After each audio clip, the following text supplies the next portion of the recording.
Next, let's talk about when to see an endocrinologist. You may want to see an endocrinologist if you have GI symptoms that might be related to hormonal imbalance or endocrine disorders. So, the test we are going to talk about is called MEN2, which is Multiple Endocrine Neoplasia Type 2.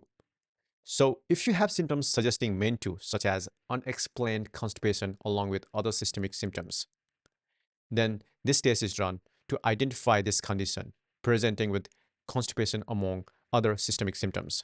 So, MEN2 is a genetic condition that can affect multiple endocrine glands, leading to various symptoms, including GI issues. And for this, no specific preparation is required. Blood tests and genetic tests are conducted, and the presence of genetic mutations and abnormal hormone levels indicate MEN2. And there is only minimum discomfort because of the blood draw. And if the MEN2 is confirmed, further test and treatment specific to condition may be recommended by your endocrinologist.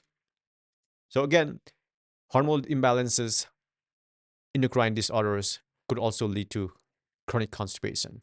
And if all the other tests is not able to diagnose, then maybe because of these rare reasons you may have chronic constipation. So all is useful to discuss with your gastroenterologist and get this test.